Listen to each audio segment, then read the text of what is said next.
We have breaking news on this beautiful Thursday on the Commanders Report as the Washington Commanders are cutting starting left tackle last year, Charles Leno Jr., to add to their already leading NFL cap space heading into free agency here during the 2024 offseason. We're going to be breaking down this cut, what it means for the future of this football team on today's show. But before we dive in, make sure you guys get down there right now and click that subscribe button, because this is why you subscribe to the channel. Every time the Commanders make a big move this offseason, it's arguably the largest and biggest and most massive offseason in the history of the Washington football franchise. They're going to be signing a ton of people in free agency. They got a bunch of high draft picks this year. There's going to be a bunch of moves made by Adam Peters and Dan Quinn to kickstart this rebuild here in Washington. So if you don't want to miss a single move, make sure right now you lock in and you click that subscribe button. So now this is most likely a post-June 1st designation cut for the Washington Commanders, at least in my opinion, because the Washington Commanders here, they are going to save quite a bit more if they designate Charles Leno Jr. as a post-June 1st cut. Now, the Commanders have 2 of these cuts per season per the collective bargaining agreement. They're allowed to do these post-June 1st cuts before June 1st. You can only do 2 of them. And if you do that with Charles Leno Jr. here, you save $11.78 million. All right, so that's quite a bit. You're still going to have to take on just a little bit under $4 million in dead cap here, but that's a lot better than not giving the post-June 1st designation here, where you'd only save $7.28, which isn't nothing, but then the dead cap goes up quite a bit if this is a pre-June 1st cut, $8.25 million. So that's why I think it's going to end up being a post-June 1st designation, which will save the Commanders even more money. And before they even went into this move, they had the most amount of cap space out of any team in the National Football League as we approach free agency here in the next couple of days. But now that number jumps even higher with that additional almost $12 million in cap space added for 2024, and they're getting close to $100 million that they're going to have at their disposal to go on a spending spree during free agency this year. We know they got to address edge rusher. We know they got to address corner. We know they have to address safety, and we know that they have to address now offensive tackle after cutting their starting left tackle here in Charles Leno Jr.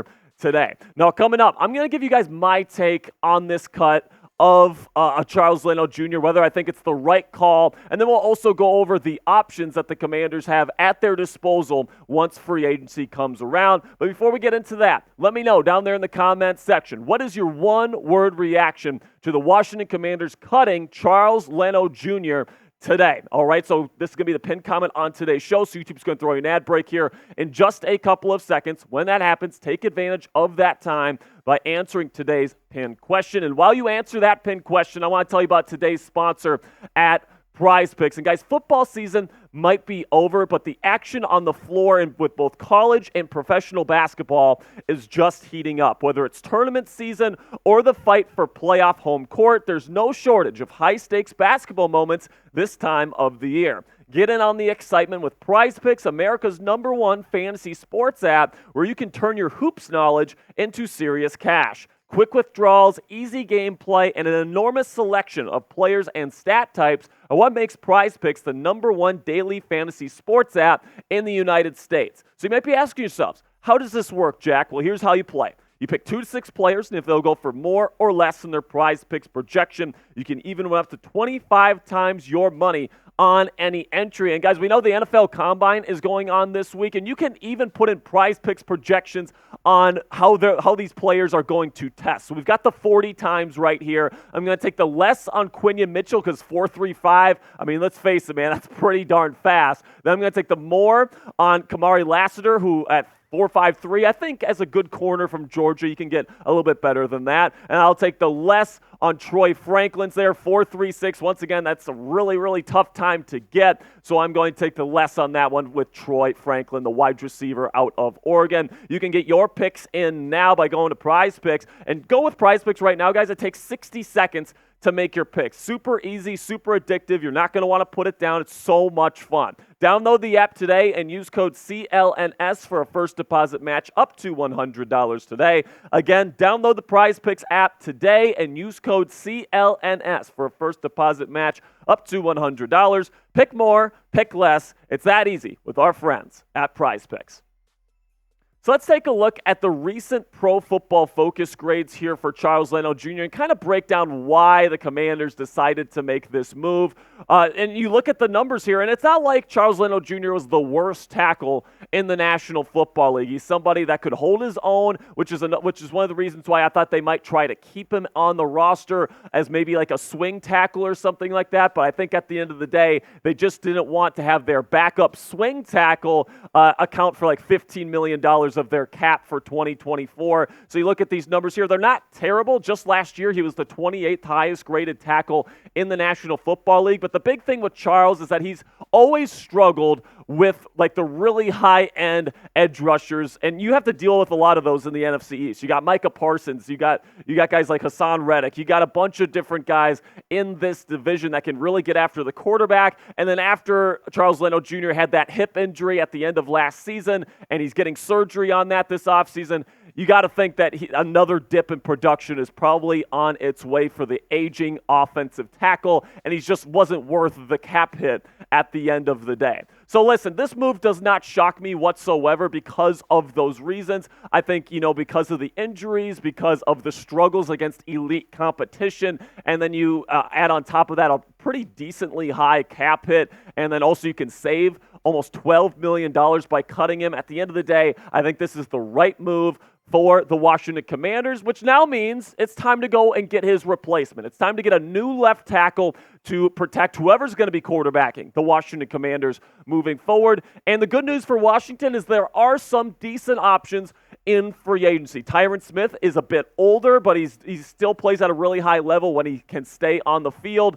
Definitely an option there. Right now, Pro Football Focus says you can get him for a 1-year, $10 million contract. Trent Brown, right now, the Pro Football Focus projection has him at just $7.5 million per season. If you can get him for that, absolutely get it done. But I think Brown is actually going to be one of the more hot commodities in the National Football League free agency period this year. So might have to spend a little bit more to get Trent Brown, but I really like him. Michal Onwenu, a nice versatile piece on the offensive line. He's never played at left tackle, though, so I don't know if that's necessarily a fit. And then you got Mekhi, Becton, and Jermaine Illuminor, some other free agents with left tackle experience. But I really do think that the Washington Commanders, they're going to throw money at this position to replace Charles Leno Jr. If you're saving almost $12 million by cutting this guy, I really do think that they have a plan in place. They have somebody that they really want to go get in free agency. And whether that's Tyron Smith, whether that's Mekhi Becton, whether that's Jermaine Illuminor, I don't know. But my personal number one choice, if you can get him, I would throw as much money as it takes to get Trent Brown in the building. Last year, he played left tackle for the New England Patriots, and he was a top 10 graded offensive tackle in the game, all right? That's somebody that I want anchoring the left side of my offensive line. And you know what? If you have to pay a little bit more to go out and get him, well, guess what? You just saved yourself almost $12 million in cap space with this most recent cut. So for me, I think that move is worth it. Bring Trent Brown to the nation's capital. But I also think you guys need to be keeping your eye on Tyron Smith here because, he's got that connection with Dan Quinn. He was with Dallas. Of course, Dan Quinn was just came to us from the Dallas Cowboys. So there's that connection there. And then also, I think that Tyron Smith, if he can stay healthy, he's one of the best tackles in the National Football League. I think he'd be a really good option as well. But personally, I'm going to go with the younger prospect here, the younger guy in Trent Brown if I am GM Adam Peters. Now, pick a left tackle for me down there in the comment section. Would you rather go out and get Tyron Smith? Would you rather get Trent Brown? Or would you rather get somebody else? Let me know what you guys think down there in the comment section. TS for Smith, TB for Brown, or O for others. Now, something I do want to say as well when it comes to the offensive tackle position is that you might be asking yourselves, Jack, what about getting an offensive tackle in the draft? Well, here's the thing with that. your second pick in the draft doesn't come until the second round, all right? And usually you can't really find high-end offensive tackle prospects ready to start at left tackle right away in the second round, all right? We all know Washington is most likely taking a quarterback there at the top of round 1 there at number 2 overall. But when it comes to getting a future franchise left tackle, I'm not sure if they're going to be able to do that in the draft this year unless they trade back into the first round, which isn't impossible, but I would say at this point it's more likely that the starting left tackle for the Commanders is going to be a free agent that they sign in the coming weeks. That'll be it for today's show. Thank you guys so much for tuning into this breaking news action here on the Commanders Report. Make sure you click that subscribe button to never miss a breaking news story all throughout the 2024 offseason.